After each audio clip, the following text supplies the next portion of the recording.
investment multiplier আমি এইডোখৰত আহিছিলোঁ সেইদিনাখনি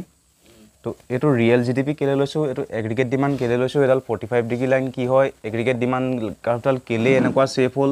এনেকুৱা কেলৈ নহ'ল এনেকুৱা কেলৈ নহ'ল এইবোৰ চব বুজালোঁ ঠিক আছে এতিয়া আমি আজি চাম যে ইনভেষ্টমেণ্টটো আমি ইমানখিনি ইনভেষ্টমেণ্ট কৰাত ইমানখিনি যে ইনকাম বাঢ়ি গ'ল ইনভেষ্টমেণ্টতকৈ ইনকামটো কেনেকৈ বাঢ়িলে বেছিকৈ সেইটো আমি চাবলৈ গৈ আছোঁ আৰু এই গোটেই বস্তুটোক কি বুলি কয় ইনভেষ্টমেণ্ট মাল্টিপ্লায়াৰ অসমীয়াত ক'বলৈ গ'লে বিনিয়োগ গুণক নহয় জানো এতিয়া আমি চাবলৈ গৈ আছোঁ যে ইনভেষ্টমেণ্টটো ইমানটো বহালত ইনকামটো কেলৈ ইমান বেছিকৈ বাঢ়িলে ঠিক আছে এতিয়া এই ইনভেষ্টমেণ্ট কৰা বুলি যে কওঁ আমি ধৰি ল'লোঁ 100 টকা ইনভেষ্টমেণ্ট কৰিছে আচলতে কি ক'ব বিচাৰিছোঁ ইনভেষ্টমেণ্ট কৰা মানে কি ইনভেষ্টমেণ্ট কৰা মানে কি এখন ধৰি ল'লোঁ আমাৰ ইণ্ডিয়া কোনোবা আমেৰিকান এজনে আহি পেলাই ধৰা ইণ্ডিয়াত 100 টকা এটা ইনভেষ্ট কৰিলে তাৰ মানে কিনো ইনভেষ্টমেণ্ট কৰা মানে কি ইণ্ডিয়াৰ বিত্তমন্ত্ৰী জেপত দি দিলে নেকি 100 টকাটো ভৰাই পেলাই ইনভেষ্টমেণ্ট কৰা মানে কিনো কিছুমানে এনেকৈ বুজি থয় ইনভেষ্টমেণ্ট 100 টকা মাল্টিপ্লাই ভেলু আমুক তেতিয়াহ'লে ইনকাম ইমান বাঢ়িলে ধুনীয়াকৈ বুজি পাই গ'ল আচলতে কি ক'ব বিচাৰিছা মানে ইনভেষ্টমেণ্ট কৰা মানে কি কথাটো হৈছে 100 টকা যেতিয়া মানুহ এটাই ইনভেষ্টমেণ্ট কৰিছে ইণ্ডিয়াত ইনভেষ্টমেণ্ট কেলৈ কৰে মানুহে উৎপাদন কৰিবলৈ যেতিয়া 100 টকাৰ ইনভেষ্টমেণ্ট কৰিলে ইয়াত তাৰ উৎপাদন কেনেকৈ কৰিব মানুহে উৎপাদনৰ উপাদান লাগিব ঠিক আছে এতিয়া মানুহটোৱে যেতিয়া 100 টকা ইনভেষ্টমেণ্ট কৰিছে মানে মানুহটোৱে 100 টকাৰ উৎপাদনৰ উপাদান কিনিছে ইণ্ডিয়াত উৎপাদন কৰিবৰ কাৰণে বাছ সেইটোৱে চিম্পল কথা ইনভেষ্টমেণ্ট 100 টকা মানে মানুহটোৱে 100 টকাৰ উৎপাদনৰ উপাদান কিনিছে ইণ্ডিয়াত উৎপাদন কৰিবৰ কাৰণে বস্তু উৎপাদন কৰিবৰ কাৰণে মানে ইণ্ডিয়াৰ ইনকামটো 100 টকা বাঢ়ি গ'ল কেলৈ উৎপাদনৰ উপাদানবোৰে যিটো পইচা লাভ কৰে উৎপাদন কাৰ্য কৰি সেইটোতো ইনকাম আৰু যিহেতু উৎপাদনৰ উপাদান আৰু বেছিকৈ কিনিলে 100 টকাৰ গতিকে ইণ্ডিয়াৰ ইনকামটো 100 টকাও বাঢ়ি গ'ল চিম্পল কথা মানে 100 টকা ইনভেষ্টমেণ্ট কৰাত কি হ'ল ইণ্ডিয়াৰ ইনকামটো 100 টকা বাঢ়ি গ'ল মানে আমি যেতিয়া এইখিনিতে দেশখনৰ জিডিপি যদি 100 টকা লওঁ দেশখনৰ জিডিপি 100 টকা যদি লওঁ ইয়াৰ অৰ্থটো কি 100 টকাৰ বস্তু উৎপাদন হৈছে দেশখনত এতিয়া দেশখনৰ জিডিপি যদি 100 টকা হয় দেশখনৰ ডমেষ্টিক ইনকামটো 100 টকা ডমেষ্টিক ইনকামটো 100 টকা কি কাৰণে হ'ল কাৰণ জিডিপি 100 টকা মানে 100 টকাৰ বস্তু উৎপাদন কৰিবলৈ যিখিনি আমাৰ উৎপাদনৰ উপাদান লাগে লেণ্ড লেবাৰ কেপিটেল আৰু অৰ্গেনাইজাৰ এণ্টাৰপ্ৰিনিয়ৰ যিকেইটা আমাক লাগে উৎপাদনৰ উপাদান সেই উৎপাদনৰ উপাদান কেইটাক মানে আমি 100 টকা দিব লগাত পৰিলে সেইকাৰণে বস্তুটোৰ দামো 100 টকা হ'ল আৰু জিডিপি 100 টকা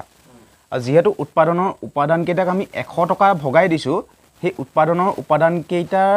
পোৱা গোটেই পইচাটো যোগ কৰি দিলে আমি কি পাই গৈছোঁ ইনকামটো মানে উৎপাদনৰ উপাদানকেইটাক 100 টকাটো যে ভগাই দিলোঁ সেইকেইটা উৎপাদনৰ উপাদানৰ কাৰণে কি ইনকাম নহয় জানো আৰু সেই ইনকাম 100 টকাৰ ইনকামটো 100 টকা যে আমি বস্তু উৎপাদন কৰিছোঁ সেই 100 টকাটো ইহঁতৰ মাজত ভগাই দিলোঁ আৰু ইহঁতক দিয়া পইচাকেইটা যোগ কৰিয়ে আমি যিটো এমাউণ্ট পাইছোঁ সেইটোৱে আমাৰ বস্তুটোৰ দাম কাৰণ সিমানখিনিহে খৰচ হৈছে উৎপাদন কৰোঁতে আৰু সেই ইহঁতৰ পইচাখিনি যোগ কৰি দিলে আমি ইনকামটো পাওঁ ডমেষ্টিক ইনকাম এতিয়া কথাটো ইয়াত মন কৰিবলগীয়া কি যে 100 টকাৰ বস্তু উৎপাদন হওঁতে উৎপাদনৰ উপাদানকেইটাক আমি 100 টকা ভাগ কৰি দিছিলোঁ মানে 100 টকাৰ উৎপাদনৰ উপাদান বিক্ৰী হৈছিলে এই দেশখনৰ ভিতৰত ঠিক আছে আমি তেনেকৈও ভাবিব পাৰোঁ এতিয়া যেতিয়া এক্সট্ৰা ইনভেষ্টমেণ্ট আৰু 100 টকা এটা হ'ল মানে দেশখনত আৰু এক্সট্ৰা 100 টকাৰ উৎপাদনৰ উপাদান বিক্ৰী হ'ল কানেক্ট কৰিব পাৰিছানে যেতিয়া 100 টকাৰ আৰু ইনভেষ্টমেণ্ট হ'ল দেশখনত যেতিয়ালৈকে দেশখনৰ জিডিপি ধৰা 100 টকা হৈ আছিলে বা এইটো যদি খেলিমেলি লাগিছে দুইটা 150 কৰি দিওঁ যদি দেশখনৰ জিডিপি যেতিয়ালৈকে 50 টকা হৈ আছিলে তেতিয়ালৈকে দেশখনত কি হৈছিলে 50 টকাৰ উৎপাদনৰ উপাদান বিক্ৰী হৈ আছিলে যেতিয়া ইকনমিখনত আৰু 100 টকাৰ ইনভেষ্টমেণ্ট হ'ল তাৰ অৰ্থটো কি মানে আৰু 100 টকাৰ উৎপাদনৰ উপাদান বিক্ৰী হ'ল দেশখনত ইনভেষ্টমেণ্টৰ অৰ্থ সেইটোৱে উৎপাদনৰ উপাদানসমূহ কিমান বিক্ৰী হৈছে আৰু যেতিয়া আৰু 100 টকাৰ উৎপাদনৰ উপাদান দেশখনত বিক্ৰী হ'ল তাৰমানে সেই উৎপাদনৰ উপাদানখিনি কিনি পেনি যিটো বস্তু বনালে সেই বস্তুটোৰ দামো 100 টকা যদি এটা বস্তু বনালে যদি দুটা বস্তু বনালে দুটা বস্তুৰ দাম মিলি পেলাই 100 টকা মানে যিমানখিনি উৎপাদনৰ উপাদানক দিব লগা হৈছে সিমানখিনিয়েতো বস্তুটোৰ দাম হ'ব যদিহে ইয়াত কোনো ধৰণৰ ইনডাইৰেক্ট টেক্স নাই ছাবচিডি নাই এই দুটা বস্তু যদিহে নাই মানে চৰকাৰ খণ্ডটো আমাৰ ওচৰত নাই যদি আমি ধৰি লওঁ তেতিয়া সেই উৎপাদনৰ উপাদানকেইটাক যিমান টকা দিব লগা হৈছে সেইটোৱে বস্তুটোৰ দাম আৰু ইনভেষ্টমেণ্ট হোৱা মানে অৰ্থটো হৈছে আৰু কিমান টকাৰ উৎপাদনৰ উপাদান দেশখনত বিক্ৰী হ'ল মানে যিমান টকাৰ উৎপাদনৰ উপাদান দেশখন বিক্ৰী হ'ল সিমান টকাৰেই আৰু বস্তু উৎপাদন হ'ল সিমানেই কথা ডাইৰেক্ট নহ'লে ইনভেষ্টমেণ্ট আমুক টকা হৈছে তামুক টকা হৈছে এনেই হাৱাত কথা পাতি থাকিলে কথাটো বুজি পোৱা নাযাব মানে মই ক'লোঁ যে ইনভেষ্টমেণ্ট 100 টকা হ'ল মানে দেশখনত 100 টকাৰ ইনকাম বাঢ়িলে ঠিক আছে ইনকাম কিমান বাঢ়িলে 100 টকাৰ 100 টকা ইনকাম বাঢ়িলে এতিয়া এই 100 টকাৰ ইনকামটো যে বাঢ়িলে এই ইনকামটো কিমান টকা কনজাম্পশ্যনত খৰচ হ'ব সেইটো আমি কেনেকৈ গম পাম যে দেশখনৰ মাৰ্জিনেল প্ৰপেনচিটিটো কনজিউমটো কিমান এইটোৰ পৰা গম পাম মানে এই 100 টকাটো লেণ্ড লেবাৰ কেপিটেল অৰ্গেনাইজাৰ চবৰ মাজতে ভগাই দিলোঁ আমি যি টকাকৈ পইচা লাগে ভগাই দিলোঁ এতিয়া প্ৰত্যেকেই লেণ্ডৰো মালিক আছে লেবাৰৰ মালিক আছে এইবোৰ মানুহে নহয় জানো মালিক তো ইহঁতিটো কনজাম্পশ্যন কৰিব ইনকামটো নহ'লে কি কৰিব কনজাম্পশ্যনেতো কৰিব এতিয়া ইহঁতি প্ৰত্যেকেই এক্সট্ৰাকৈ কিমান টকা কনজিউম কৰিলে সেইবোৰ যোগ কৰি থকা নাই মই একেলগে লৈ লৈছোঁ ইহঁতৰ ইনকামটো 100 টকা আৰু ইয়াত কনজাম্পশ্যনৰ কথা যে মই কৈছোঁ কিমান টকা কনজিউম কৰিব একেলগে গোটেইখিনিয়ে মিলি গোটেই ইকনমিখনত কিমান কনজিউম কৰিব সেইটো কথা কৈছোঁ অকল লেণ্ডৰ মালিকে কিমান কনজিউম কৰিব লেবাৰে কিমান কনজিউম কৰিব সেইটো কথা কোৱা নাই মই গোটেইখিনি মিলি ইকনমিখনত 100 টকা ইনকাম কৰিছিলে এতিয়া গোটেইখিনি মিলি ইকনমিখনত কিমান কনজিউম কৰিব সেইটো কথা ক'বলৈ গৈছোঁ আৰু সেইটো কিহৰ ওপৰত ডিপেণ্ড কৰিব মাৰ্জিনেল প্ৰপেনচিটি টু কনজিউমৰ ওপৰত মাৰ্জিনেল প্ৰপেনচিটি টু কনজিউম মানে কি আছিলে যে 1 টকা বাঢ়িলে সেই বঢ়া 1 টকাটোৰ কিমান পইচা কি বুলি কয় কনজিউম কৰিছে মানে যদি 10 টকা আছিলে ইনকাম এতিয়া ধৰি ললোঁ ইনকাম 11 টকা হৈ গ'ল কিমান ইনকাম বাঢ়িলে 1 টকা বাঢ়িলে এতিয়া সেই বঢ়া 1 টকাটো আগতে ধৰি ললোঁ 5 টকা আমি কনজিউম কৰিছিলোঁ 10 টকা ইনকাম থাকোঁতে তো 11 টকা হওঁতে ধৰি ললোঁ আমি 5 টকা 50 পইচা কনজিউম কৰোঁ মানে 1 টকা ইনকাম বাঢ়িলত কিমান টকা আমি বেছিকৈ কনজিউম কৰিব ল'লোঁ 50 পইচা ঠিক আছে 50 পইচা কনজিউম কৰিব ল'লোঁ এতিয়া এইটোৱে হৈছে মাৰ্জিনেল প্ৰপেনচিটি টু কনজিউম এইটো এই ভেলুটোৰ ওপৰতে নিৰ্ভৰ কৰিব যে 100 টকা ইনকাম বাঢ়িলত কিমান টকা কনজিউম কৰিম যদিহে 1 টকা ইনকাম বাঢ়িলে 50 পইচা কনজিউম কৰোঁ তেতিয়াহ'লে 100 টকা ইনকাম বাঢ়িলে আমি কিমান টকা কনজিউম কৰিম আধাই কনজিউম কৰিম 50 টকা কনজিউম কৰিম ঠিক আছে সেইকাৰণে মানে এইটোৰ ওপৰত নিৰ্ভৰ কৰে MPCৰ ওপৰত নিৰ্ভৰ কৰে এনেই কৈ দিলে নহ'ব MPCৰ ওপৰত নিৰ্ভৰ কৰে মিনিংটো কি এইটো কথাটো এইটো এতিয়া বোৰ্ডখন সৰু যে বাৰে বাৰে মোহাৰি ল'ব লগা কওঁ যে MPC ভেলুটো ধৰি ল'লোঁ MPC ভেলুটো 0.8 ঠিক আছে 0.8 মানে কি 100 টকা ইনকাম বাঢ়িলে 80 টকা কনজিউম কৰে 80 টকা কনজিউম কৰে এতিয়া 100 টকা ইনকাম বাঢ়িলে ইকনমিখনত 80 টকা কনজিউম কৰিলে সেভ কিমান কৰিলে 20 টকা সেভ কৰিলে ঠিক আছে এতিয়া মোক এটা কথা কোৱা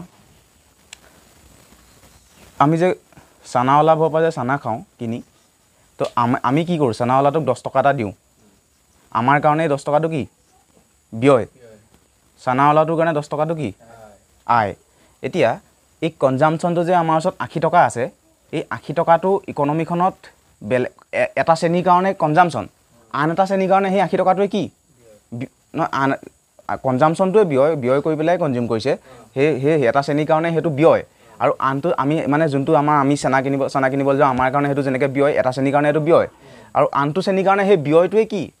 আয় মানে এই 80 টকাটো যে কনজিউম কৰাত খৰচ কৰিলে 80 টকাৰ বস্তু কিনিছে তাৰমানে যাৰ পৰা কিনিছে তাৰ কাৰণে সেইটো ইনকাম মানে এই 80 টকাটো ইকনমিখনত আকৌ ইনকাম বাঢ়ি গ'ল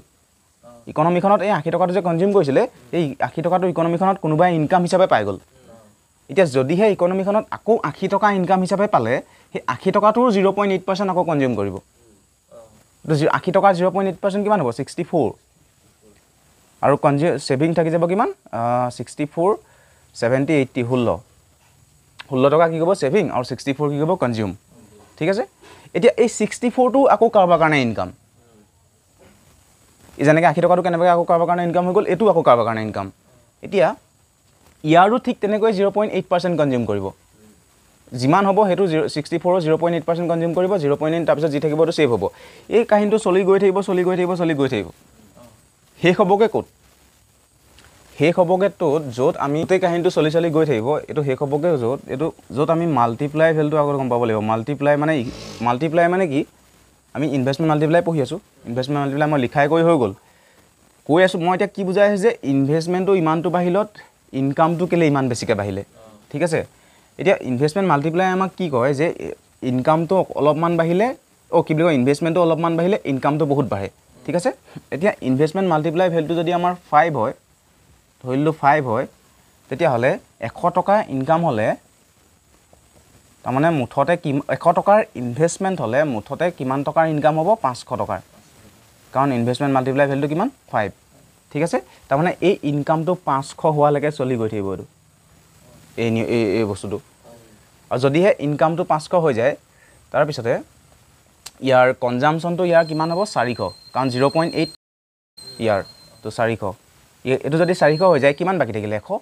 সেভ কৰিবগে 100 এইখিনি নোপোৱালৈকে এইটো চলি গৈ থাকিব এতিয়া আমি কি দেখিলো 100 টকা প্ৰথমতে ইকনমিখনত কোনোবাই আহি ইনভেষ্ট কৰিছিলে শেষত গৈ পেলাই নি ইকনমিখনত ইনকাম হ'লগে 500 টকা এইটো এনেকে ধৰণে মাল্টিপ্লাই হৈ যায় ইনকামটো এতিয়া কে ভ্যালুটো 5 টো আমি কেনেকৈ পালো কে মানে কি কে মানে হৈছে ইনভেষ্টমেন্ট মাল্টিপ্লাই এটো আমি এনেকৈ লিখিব পাৰো delta y by delta i মানে ইনভেষ্টমেন্টত 1 ইউনিট বাহিলত ইনকামত কিমান বাঢ়িছে হেতু বুজাইছে ঠিক আছে তাকে আমি নিলিখি এনেকৈ লিখিব পাৰো k = 1 বাই 1 মাইনাছ MPC ঠিক আছে আকৌ আমি এনেকৈ লিখিব পাৰো k = 1 বাই MPS এতিয়া আমি ইয়াত কি জানো MPC ভ্যালুটো জানো 0.8 গতিকে আমি এই ফৰ্মুলাটো যদি ইউজ কৰো k = 1 by 1 minus 0.8 to 1 by 0.2 মানে 5 ঠিক আছে তো এনেকে আমি পালো k ভ্যালুটো 5 এনেকে পালো আমি k ভ্যালুটো 5 এটো কেনেকৈ পালো গম পালো না এটো ইফালে 10 হৈ গল 0.2 উঠাই পেলাই 2 কাটি দিলো 5 10 তো এনেকে আমি k ভ্যালুটো পালো কিমান 5 যদি আমি k ভ্যালুটো 5 পাও ইনকামটো কথা জানো কিমান ইনিশিয়ালি প্ৰথমতে ইনক্ৰিজ হৈছিলে একদম হেখত গৈ ইকনমিখনে কিমান টকা মানে জেনাৰেট কৰিবগে হেতু আমি উলিয়াই লব পাৰিম তো 100 টকা ইনভেষ্টমেন্ট হৈছিলে ইয়াৰ ভ্যালুটো 5 তো মানে ইকনমিখনত 500 টকাৰ ইন টোটাল ইনকাম হ'ব তো কেনেকৈ বাহিলে গম পালা না ইনভেষ্টমেন্টটো 100 টকা হলত ইনকামটো কেনেকৈ ইমান পালেগে মানে বাৰে বাৰে এই 100 টকাটোই কাবা কাৰণে ইনকাম আকৌ সেই ইনকামটো গৈ পেলাই নি কনজাম্পশন হয় আৰু কনজাম্পশন এমাউন্টটো আকৌ ইনকাম বনে আকৌ হেতু 1% কনজিউম হয় আকৌ বাকি থকা কনজিউম কৰি পেলাই যেটো বাকি থাকে হেতু সেভ হয় তাৰ আকৌ কনজিউম যেটো কনজিউম কৰিলে হেতু আকৌ কাবা কাৰণে ইনকাম হয় এনেকে মানে গৈ থাকিব ঠিক আছে তো এনেকে মাল্টিপ্লাইটো কাম কৰে এতিয়া আমি এখিনি বস্তু লিখি ললে এই ছবিটো আঁকি পেলাই নি গোটেই কনসেপ্টটো লিখিম এতিয়া ঠিক আছে